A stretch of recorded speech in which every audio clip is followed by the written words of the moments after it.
नमस्कार आप सभी लोगों को। अम, आज हम इस वीडियो में देखेंगे कि कॉन्स्टिट्यूशन के क्या क्या सोर्सेस हैं और कहाँ से कौन सी चीज़ें ली गई हैं कॉन्स्टिट्यूशन को बनाने में, किस किस देश से, वो सारी डिटेल आज हम देखेंगे।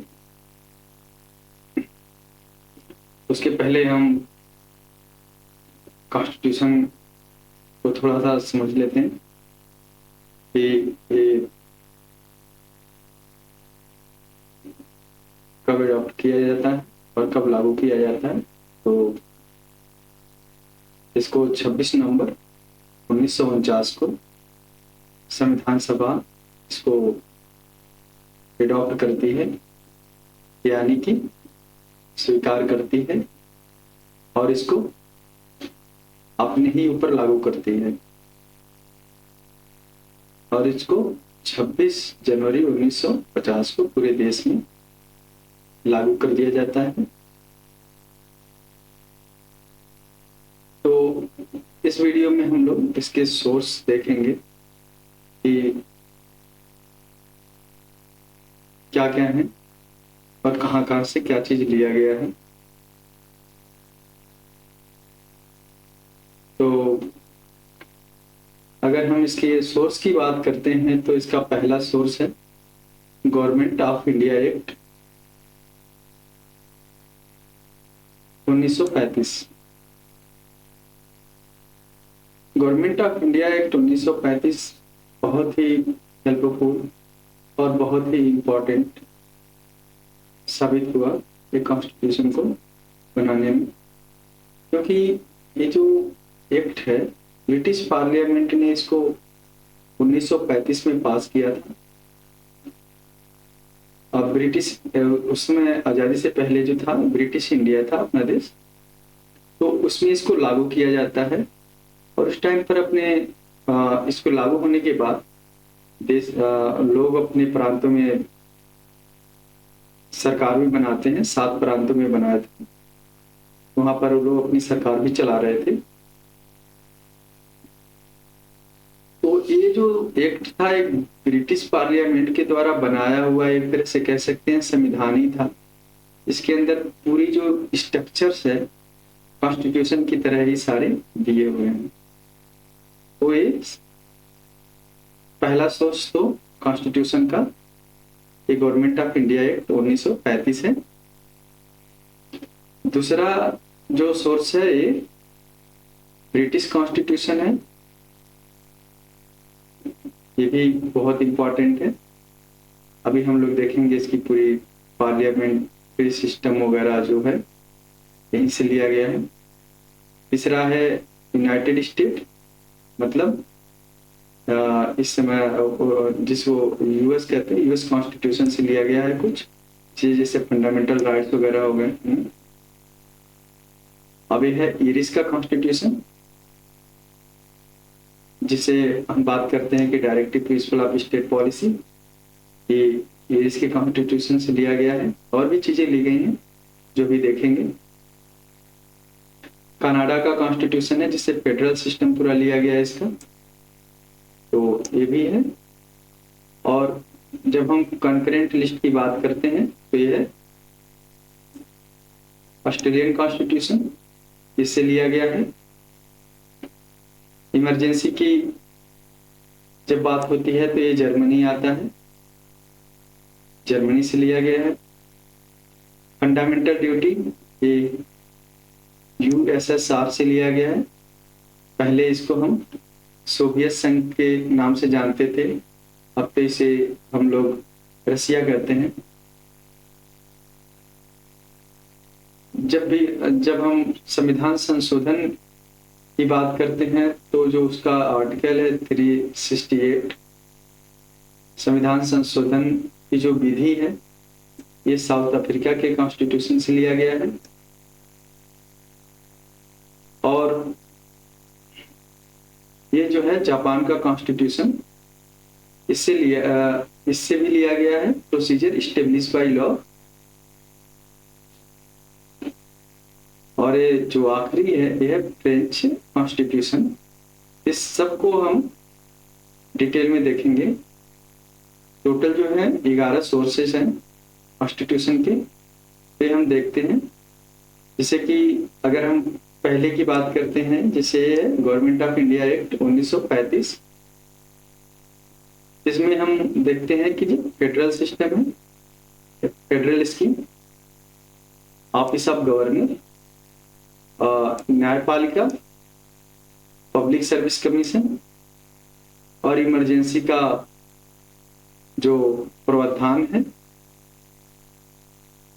और जो प्रशासन की पूरी जो डिटेल या फिर से विवरण कह सकते हैं, पूरा एक गवर्नमेंट ऑफ इंडिया एक्ट 1935 से लिया गया है। अब ब्रिटिश कॉन्स्टिट्यूशन की बात करते हैं, तो जो पूरा पार्लियामेंट्री सिस्टम है गवर्नमेंट की, ये ब्रिटिश से ही लिया गया है। और दूसरा ये है जो विधानमंडल का पूरा प्रोसीजर है, ये लेजिस्लेटिव प्रोसीजर, ये भी ब्रिटिश से कॉन्स्टिट्यूशन से लिया गया है।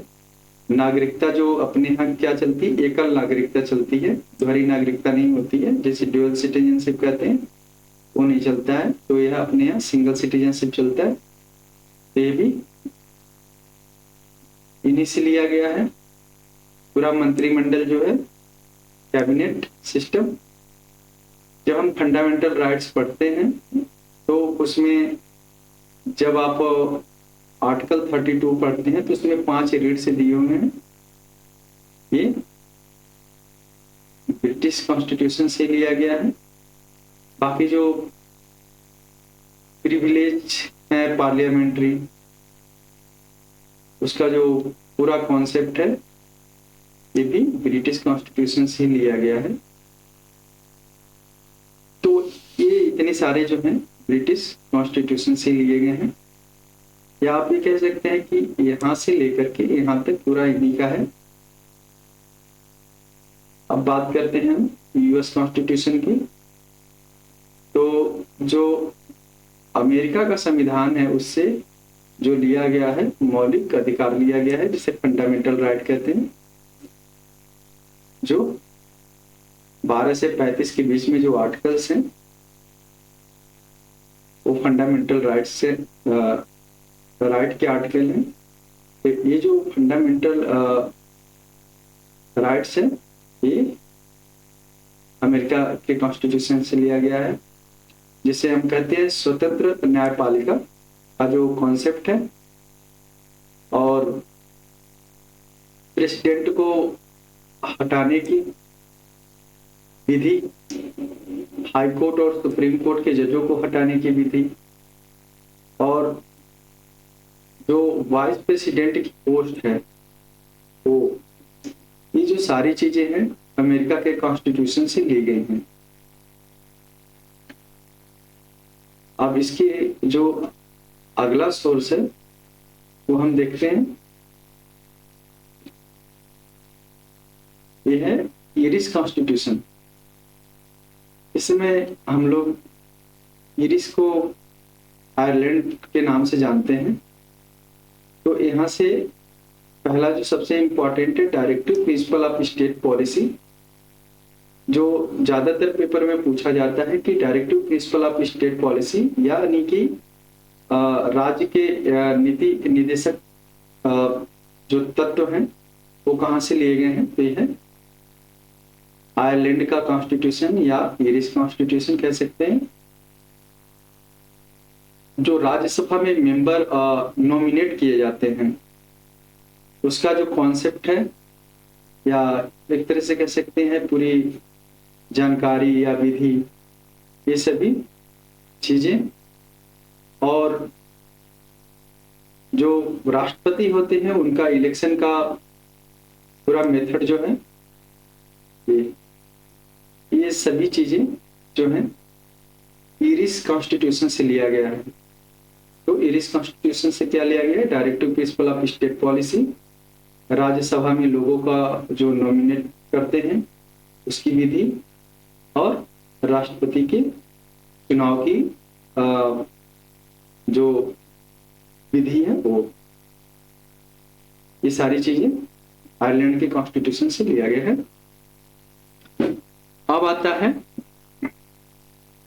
Canadian constitution. कैनेडियन कॉन्स्टिट्यूशन में क्या है कि ये जो फेडरेशन विथ स्ट्रॉन्ग सिस्टम है, इसका मतलब ये है कि जैसे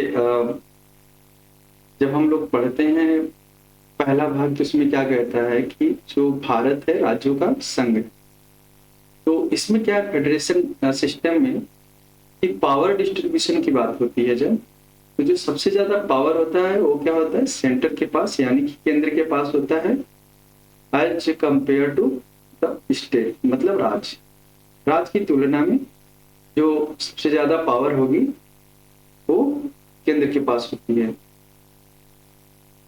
और दूसरी चीज जो है ये राज्यपाल जो होते हैं उनकी नियुक्ति केंद्र के द्वारा जो करी जाती है, उसका जो मेथड है ये, इसको कनाडा के कॉन्स्टिट्यूशन से लिया गया है। तो ये जो सारी चीजें हैं, ये फेडरेशन विद स्ट्रॉन्ग सिस्टम, राज्यपाल की नियुक्ति, ये जो है ये कनाडा के कॉन्स्टिट्यूशन से लिए गए हैं। अब आता है ये ऑस्ट्रेलिया कॉन्स्टिट्यूशन, मतलब ऑस्ट्रेलिया का संविधान। तो इसमें से जो पहली चीज है कंकरेंट लिस्ट। कंकरेंट लिस्ट क्या होती है कि ये कॉमन लिस्ट होती है जिस पर केंद्र सरकार और राज्य सरकार दोनों ही कानून बना सकती हैं। दूसरा है फ्रीडम ऑफ ट्रेड, मतलब कि व्यापार करने की एक तरह से आजादी with in the territory of India, मतलब देश के अंदर। और इसके आगे है joint sitting of parliament. Joint sitting of parliament का क्या है कि हम लोग पढ़े होंगे कि पहली बार जो ज्वाइंट सिटिंग में क्या है कि जो राज्यसभा और लोकसभा है ना, दोनों जो होती हैं पार्लियामेंट में एक साथ बैठती हैं, तो उसे ज्वाइंट सिटिंग कहते हैं। जो पहली बार ज्वाइंट सिटिंग हुई थी दोनों की, ये था कि एक बिल था जो दहेज प्रथा पर थी, तो उस टाइम पर पहली बार ज्वाइंट सिटिंग हुई थी। तो ये जो ज्वाइंट सिटिंग का कॉन्सेप्ट है, concurrent list, freedom of trade, commerce and intercourses, तो ये सारी चीजें ऑस्ट्रेलिया के कॉन्स्टिट्यूशन से लिया गया है। अब जर्मनी के कॉन्स्टिट्यूशन की जब हम बात करते हैं तो ये इसमें क्या है, जो मेथड है, या एक तरह से कह सकते हैं कि जो विधि एडॉप्ट करी गई है वो है फंडामेंटल राइट के सस्पेंशन का at the time of emergency, मतलब आपातकाल के समय पर जो मौलिक कर्तव्य मौलिक अधिकार हैं उनके सस्पेंशन का जो पूरा प्रोसीजर है या कॉन्सेप्ट है, ये जो सारी चीज इमरजेंसी का जो पूरा कॉन्सेप्ट है, ये जर्मनी के कॉन्स्टिट्यूशन से लिया गया है। अब आता है रसिया का कॉन्स्टिट्यूशन। तो यूएसएसआर को हम लोग इसमें रसिया के नाम से जानते हैं। तो इससे में क्या है कि हम लोग यहाँ से फंडामेंटल ड्यूटी, मतलब मौलिक कर्तव्य, और दूसरा जो है ये आइडियल नहीं है, ये आइडिया है, आइडिया ऑफ जस्टिस, मतलब सामाजिक, आर्थिक और राजनीतिक न्याय जो है ये रसिया से लिया गया है। ये जब हम प्रिम्बल को पढ़ते हैं तो आप ये तीनों वर्ड को प्रिम्बल में देख सकते हैं।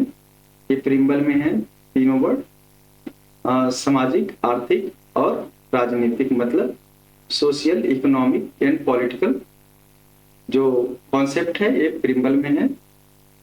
तो ये जो चीजें हैं ये रसिया से लिया गया है। जब हम प्रिम्बल में और पढ़ते हैं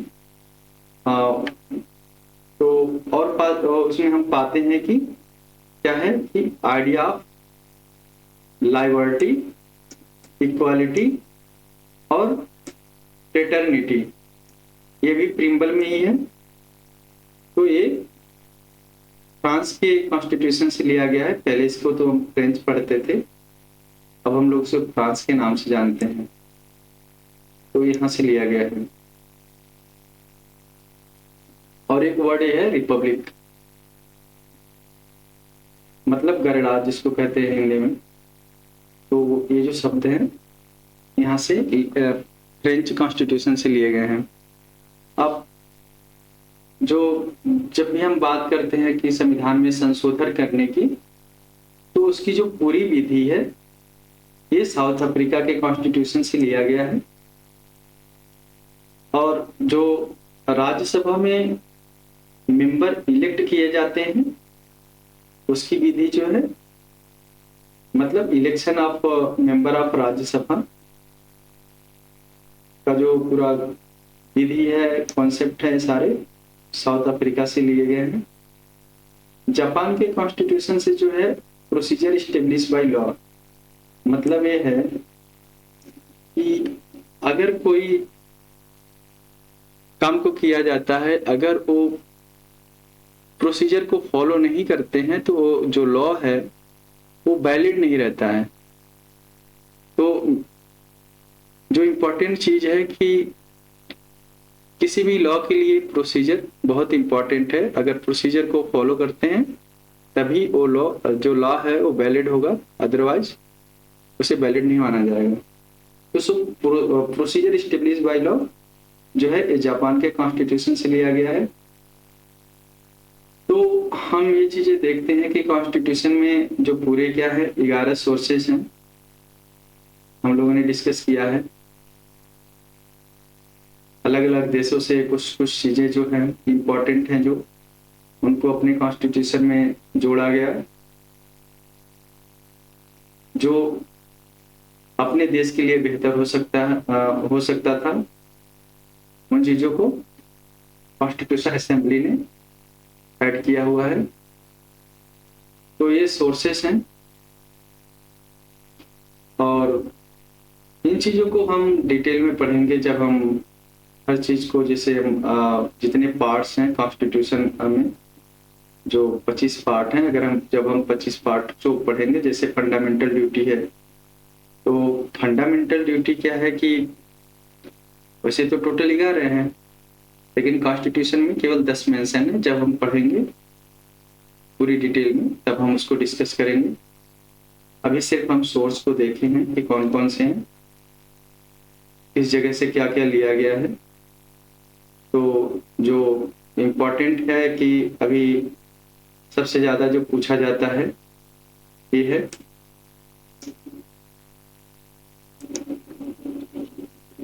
फंडामेंटल राइट। सबसे ज्यादा पूछा जाता है कि कौन से कॉन्स्टिट्यूशन से लिया गया है या किस देश से लिया गया है, तो आप सीधे अमेरिका लगा देंगे। और पेपर में पार्लियामेंट्री सिस्टम भी पूछ सकता है, ये ब्रिटिश कॉन्स्टिट्यूशन मार देना है सीधा।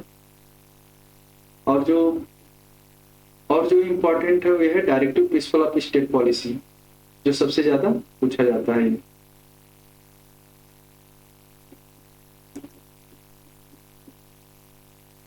तो जब भी directive principle of state policy की बात करता है तो सीधे इसको लगा लेंगे। कभी कभी फंडामेंटल ड्यूटी को पूछ सकता है कि कहाँ से लिया गया है, तो ये चीजें तो हम लोगों ने डिस्कस कर ही ली है। ये रसिया से लिया गया है। ये सारी चीजें हैं जो इम्पोर्टेंट हैं। और एक चीज और है, कंकरेंट लिस्ट, ये पेपर में आता है, तो पूछ लेता है। और जो इम्पोर्टेंट है और एक है इमरजेंसी, तो ये जर्मनी से लिया गया है। ये इतनी चीजें इम्पोर्टेंट हैं जो पेपर में अक्सर पूछा करता है। तो हम लोगों ने ये सारी चीजें डिस्कस कर ली है। उम्मीद करता हूँ कि आप लोग को वीडियो अच्छा लगा होगा। और thank you for watching my video. आप लोग हमारा चैनल सब्सक्राइब कर लीजिएगा और हमारे साथ जुड़े रहिए। Thank you for watching.